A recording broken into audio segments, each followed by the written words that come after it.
अच्छा, ये जो मैजिक मोदी जी का गुजरात में चला है, वो मैजिक जो है बिहार में क्यों नहीं चल पाता है? यादव परिवार से वो महिला आती है, इतना बड़ा घटना हुआ है, यादव के नेता जो है यहाँ पे डिप्टी सीएम है, उन्होंने ट्वीट तक नहीं किया। बिहार यूपी के राह पर बढ़ चुका है। कहलगांव का रास्ता जो है पूरे हिंदुस्तान में सबसे खराब रोड है।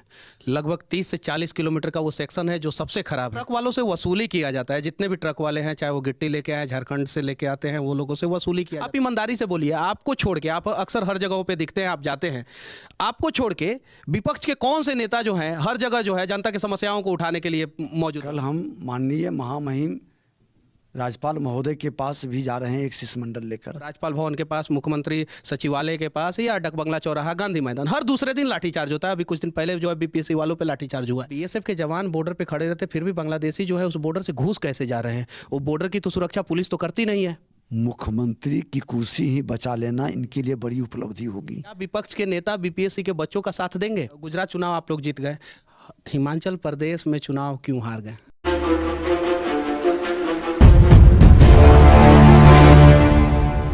बिहार विधानसभा में विपक्ष के नेता अभी हमारे साथ विजय सिन्हा जी हैं। इनसे हम लोग गुजरात में बीजेपी का ऐतिहासिक जीत पे चर्चा करेंगे, साथ ही साथ बिहार में खराब हो रहा लॉ एंड ऑर्डर पे चर्चा करेंगे, और श्रद्धा मर्डर से भी एक जघन अपराध बिहार के भागलपुर के पीरपैती जगह पे हुआ है।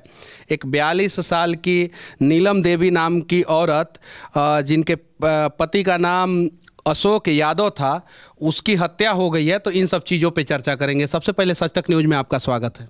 धन्यवाद। पहला सवाल आपसे ये है कि गुजरात में प्रचंड बहुमत से आप लोग सरकार बनाए हैं, ऐतिहासिक जीत है, इस पे आप क्या कहना चाहते हैं? देखिए, देश के माननीय प्रधानमंत्री नरेंद्र मोदी जी का कार्य और लोगों का उन पर विश्वास, भरोसा, इकबाल आज भी कायम है। और गुजरात ही नहीं, देश के अंदर आज भी उनके ऊपर लोगों के विश्वास है। देश का मान सम्मान बढ़ रहा है, लोगों को ये अच्छा लग रहा है, भरोसा लग रहा है कि किसी के नेतृत्व में देश आगे बढ़ सकता है, तो देश के प्रधानमंत्री नरेंद्र मोदी जी के नेतृत्व में। अच्छा, ये जो मैजिक मोदी जी का गुजरात में चला है, वो मैजिक जो है बिहार में क्यों नहीं चल पाता है? अकेले अपने दम पे जो है भाजपा जो है बिहार में सरकार क्यों नहीं बना पाती है? पिछले 17 साल से नीतीश कुमार मुख्यमंत्री, और अभी आप लोग विपक्ष में।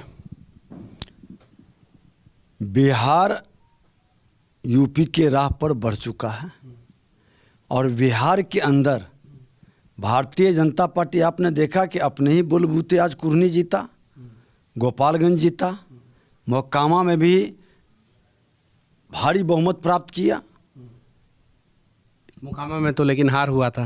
आप हार, हम 27 वर्ष से लड़े नहीं थे, गठबंधन के अंदर वो सीट रहती थी। लेकिन आप देखें कि जब 37,000 से माननीय नीतीश कुमार जी मेरे साथ थे, तो उनके उम्मीदवार 37,000 से जीता था।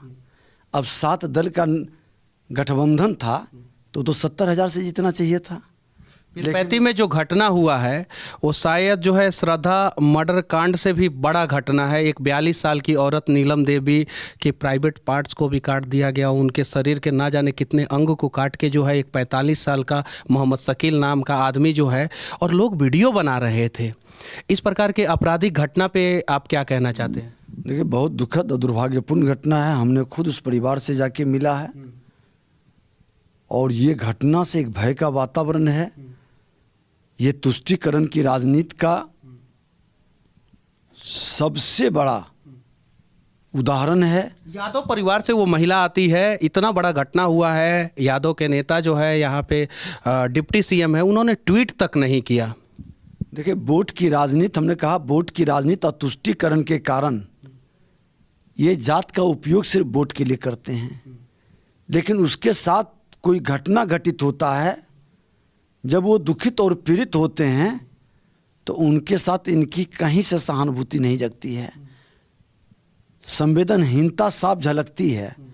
और आज यही संवेदनहीनता, हमने कहा था, एक भी लोग इनके आंसू पोंछने नहीं गए, क्योंकि वहाँ तुष्टीकरण की राजनीति, वोट की राजनीति है। और यही बिहार को पिछड़ा बना के रख दिया, यही बिहार की गति को रोक दिया। जिस रास्ते से आप गए थे, अक्सर जो है कहलगांव के लोग हम लोगों को भी फ़ोन करते हैं, आवाज़ उठाते हैं। कहलगांव का रास्ता जो है पूरे हिंदुस्तान में सबसे ख़राब रोड है। लगभग 30 से 40 किलोमीटर का वो सेक्शन है जो सबसे ख़राब है। वो NHAI के अंडर में आता है। मंत्री हैं नितिन गडकरी, उस पर क्या कहना चाहते हैं? नहीं, आपको जानकारी हो कि उसका टेंडर भी हो चुका, काम वहाँ पर नहीं होने दे रहे हैं। हमने कहा भी कि वहाँ के कुछ स्थानीय लोगों का, जनप्रतिनिधियों का, नाम पर पदाधिकारियों का अपना खेला होता है। वहाँ पे ट्रक वालों से वसूली किया जाता है। जितने भी ट्रक वाले हैं, चाहे वो गिट्टी लेके आए, झारखंड से लेके आते हैं, वो लोगों से वसूली किया जाता है। अक्सर ट्रक वाले आरोप लगाते हैं, वीडियो भी भेजते हैं, वीडियो भी मीडिया में आता है। तो वो वसूली आखिर कौन कराता है? क्या वसूली के लिए जो है उस सड़क को जो है ख़राब करके रखा गया है? हमने पहले ही कहा, हमने वहाँ भागलपुर में भी इस विषय को रखा कि बिहार सरकार, सदानंद बाबू का देहांत हुआ था, उस समय भी गए थे, उस समय भी यही स्थिति थी। सदानंद बाबू हमारे पूर्व स्पीकर रह चुके हैं और स्वर्गीय सदानंद बाबू का समय में भी मामला उठा है, सदन के अंदर भी मामला उठा है, माननीय मुख्यमंत्री जी को कई बार संज्ञान में दिया गया है। इसको करना चाहिए। जब सत्ता संरक्षित भ्रष्टाचार होने लगे और सत्ता संरक्षित अपराध होने लगे तो फिर बड़ा दुखद और दुर्भाग्यपूर्ण होता है। कहलगांव के लोगों का सबसे बड़ा समस्या है, वो लोग क्या उम्मीद कर सकते हैं कि 6 महीने के अंदर अंदर उस रोड में जो है निर्माण कार्य NHAI शुरू कर देगा? देखिए, हमने खुद वहाँ पर इस मामला को लोगों ने बताया है कि उसका टेंडर भी हो चुका है, काम नहीं कर रहे हैं। एक पत्र जो है नितिन गडकरी तक जो है यहाँ से पहुँचना चाहिए। आप विपक्ष के जो है सबसे बड़े नेता हैं। निश्चित तौर पर इस मामला को संज्ञान में लेकर के हम लोग भेजेंगे भी, और ये मामला को उचित प्लेटफार्म पर हमारे माननीय सदस्य भी इस बार उठा भी रहे हैं और इस विषय को गंभीरता से लेके, क्योंकि सचमुच में बहुत आवश्यक है। और केंद्र की सरकार आज पूरे बिहार के अंदर जिस तरह के सड़क की व्यवस्था बनाई है, ये दुखद दुर्भाग्यपूर्ण है कि लोकल राजनीति। नितिन गडकरी की जितनी भी प्रशंसा की जाए कम है। इतिहास में जो है सबसे मजबूत और सबसे अच्छे जो है पथ परिवहन मंत्री बने हैं, लेकिन कहलगांव का रोड देखने के बाद थोड़ा सा दुख होता है। अब आते हैं बिहार के लॉ एंड ऑर्डर पे। लगातार हर दिन पेपर में फ्रंट पेज पे जो है हत्या, अपराध, ATM चोरी, बैंक चोरी, शोरूम चोरी, सोना चोरी, ये सब चीज़ों को देखने को मिल रहा है। अभी जो है पटना सिटी में एक कबाड़ वाले युवक के सर में गोली मार दिया गया, उनसे 11 लाख रुपया लूट लिया गया। तो बिहार में ये जो माहौल बना है, इसके लिए कौन है दोषी? देखिए, सत्ता में जब अपराधियों की, भ्रष्टाचारियों की जमात बैठ जाती है तो उनके अनुयायी जो होते हैं उनका मनोबल बढ़ जाता है, और आज यही बिहार में हो रहा है। तो इसे रोकेगा कौन? विपक्ष का काम होता है कि अगर कहीं भी जनता को सत्ता दल से ज़्यादा कम और विपक्ष से ज़्यादा उम्मीद होता है। अगर जनता के साथ कहीं भी गलत होता है तो विपक्ष के नेताओं को सड़कों पे आना चाहिए। आप ईमानदारी से बोलिए, आपको छोड़ के, आप अक्सर हर जगहों पे दिखते हैं, आप जाते हैं, आपको छोड़ के विपक्ष के कौन से नेता जो हैं हर जगह जो है जनता की समस्याओं को उठाने के लिए मौजूद रहते हैं, आपको छोड़ के? मैं बता दूं कि आज आरा के अंदर हो, लखीसराय के अंदर हो, कई जिले के अंदर हो, समस्तीपुर के अंदर हो, हम तो स्वयं जाते ही। मैं वही बोल रहा हूँ। आप देखिए, आप दिखते हैं हमें, आप दिखते हैं ज़मीन पे। जो सच है वो मैं बोलूँगा। ऐसा नहीं है कि आपके अलावा बीजेपी के कौन से नेता जो है वो अलग अलग जगहों पे जाके दिखते हैं। ट्विटर के अलावा कोई नहीं दिखते हैं। ये सच्चाई है, इसे आप झुठला नहीं सकते हैं। देखिए, हमारे कार्यकर्ता सब जगह प्रतिवाद भी कर रहे हैं। नहीं, कार्यकर्ता में भी कमी नहीं है।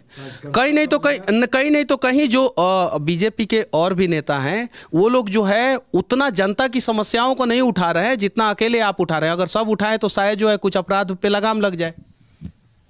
पूरी पार्टी लगी हुई है और पार्टी इसको गंभीरता से ली है। और आपको मैं जानकारी दे दूं कि आज यही मामला को लेकर कल हम माननीय महामहिम राज्यपाल महोदय के पास भी जा रहे हैं, एक शिष्टमंडल लेकर, कानून व्यवस्था को ही लेकर। और पूरे बिहार के अंदर लॉ एंड ऑर्डर जिस तरह से बद से बदतर हो रही है, गिरती हुई कानून व्यवस्था और सरकार की उदासीनता, प्रशासन की संवेदनहीनता के कारण ये पूरे मामला को लेकर हम लोग बात करेंगे, क्योंकि इनसे संभल नहीं रही। सबसे ज़्यादा पूरे देश में अगर युवा कहीं के परेशान है तो वो बिहार के हैं। हर दूसरे दिन जो है लाठीचार्ज होता है, आपको राज्यपाल भवन के पास, मुख्यमंत्री सचिवालय के पास या डकबंगला चौराहा, गांधी मैदान, हर दूसरे दिन लाठीचार्ज होता है। अभी कुछ दिन पहले जो है बीपीएससी वालों पे लाठीचार्ज हुआ है। तो इसके लिए कौन है दोषी? देखिए, जब जब प्रशासनिक अराजकता फैलती है तो लोगों की अपेक्षाओं के नियमानुकूल व्यवस्था चरमरा जाती है, और आज वही हो रहा है। क्योंकि कुर्सी के लिए लोग पूरी तरह से प्रशासन पर ध्यान नहीं जा करके कुर्सी बचाने पर ध्यान है। बीपीएससी के बच्चों के साथ धांधली हुआ है। एक बार एग्जाम हुआ, उसे कैंसिल किया गया। दोबारा एग्जाम हुआ, उसमें 4-4 से 5-5 प्रश्न गलत है। हालांकि बच्चे जो है आरोप लगा रहे हैं कि 9-10 प्रश्न गलत है, और फिर भी रिजल्ट जारी कर दिया गया। उसके लिए बीपीएससी के बच्चे जो है सड़कों पर उतरे हुए हैं। सत्ता दल से उन्हें उम्मीद नहीं है, शायद विपक्ष से होगा। तो क्या विपक्ष के नेता बीपीएससी के बच्चों का साथ देंगे? मैं तो एक गुजर रहा था एक कार्यक्रम में, बच्चे ने वहाँ हम लोगों को रोका और उनकी बात को भी हमने सुना है, और हमने स्पष्ट तौर पर कहा है कि सरकार को संवेदनहीन नहीं होना चाहिए। संवेदनशीलता के साथ इनके प्रश्न जो है, 9 प्रश्नों का जवाब गलत का आरोप लगा रहे थे, 1 प्रश्न का जवाब सुधारा भी गया था, और 8 प्रश्न का। ये दुखद दुर्भाग्यपूर्ण है कि बीपीएससी जैसी संस्था के अंदर, आयोग के अंदर, अगर जो 150 प्रश्न सही रूप से चयन नहीं कर सकते, आपकी मानसिकता पर प्रश्न उठ रही है, आपकी पवित्रता पर उंगली उठ रही है, तो ऐसे लोगों को हटाना चाहिए। ऐसे लोगों को लंबे समय से वहाँ बैठा कर कहीं न कहीं सरकार प्रतिभा का दमन कर रही है, उसकी पारदर्शिता को समाप्त कर रही है, और उस आयोग की विश्वसनीयता को खत्म कर रही है। एक और सवाल है, बिहार में जो है युवाओं के पास सबसे ज़्यादा अगर कोई परेशान है तो यहाँ के किसान। रीगा चीनी मिल जो है बंद हो गया, मढ़ौरा चीनी मिल का लोहा काट के बेचा जा रहा है, बहुत सारे जगहों पे जो है कबाड़ के रूप में बेच दिया जा रहा है। तो इन सब चीनी मिल को चालू कराने के लिए बिहार की जनता जो है, विपक्ष के सबसे बड़े नेता आपसे क्या उम्मीद लगा सकते हैं? देखिए, जो इंडस्ट्रियल वातावरण के लिए आपने चर्चा किया, इंडस्ट्रियल वातावरण बनाने के लिए एनडीए सरकार में हमारे माननीय मंत्री भी कितना पहल किए। मैं खुद लेबर मिनिस्टर था। इन तमाम विषय को लेकर हम लोग पूरी संवेदनशीलता के साथ उनको मदद कर रहे थे। लेकिन आप हमेशा एक चीज़ समझें कि जहां कानून व्यवस्था ठीक रहती है, निवेशक का उत्साह भी बढ़ता है, रोजगार का अवसर भी बनता है। आज यहाँ की कानून व्यवस्था को देखकर निवेशक का उत्साह ठंडा है, वो भी साइड होना चाह रहे हैं, और सरकार की उदासीनता से रोजगार का अवसर भी समाप्त हो रहा है। नीलम देवी के परिवार वालों को क्या इंसाफ मिल पाएगा? उनकी इंसाफ के लिए ही तो मैं कल जा रहा हूं, और ये सरकार गिरफ्तार, हमारे जाने के बाद जब प्रोग्राम बना और जिस दिन हम गए उस दिन गिरफ्तारी हुआ मुख्य अभियुक्त का, शकील मियाँ का। शकील मियाँ का सच को थोड़ा और जानने के लिए सरकार को हमने कहा है कि वो व्यक्ति गैरमजरूआ जमीन पर कब्जा करके खटाल बना दिया, और वहाँ से 7 पंचायत के लोग गुजरते हैं, बहू बेटी बच्ची जो पढ़ने के लिए जाती है गुजरती है, उसके साथ उसकी बदतमीजी और परेशानी। इसके पहले भी घटना घटा, लोग अपनी प्रतिष्ठा बचाने के लिए थाना तक नहीं पहुँचता है, आरोप में न्याय नहीं मिलने के कारण मौन हो जाता है। ये तमाम विषय में हमने एसपी से भी बात की। हम कहा कि आप लोग किस तरह से तुष्टीकरण की राजनीति में आज बांग्लादेशियों को सरकारी जमीन पर जिस तरह से, यानी आप मानते हैं कि बांग्लादेशियों को जो है बिहार में बसाया जा रहा है?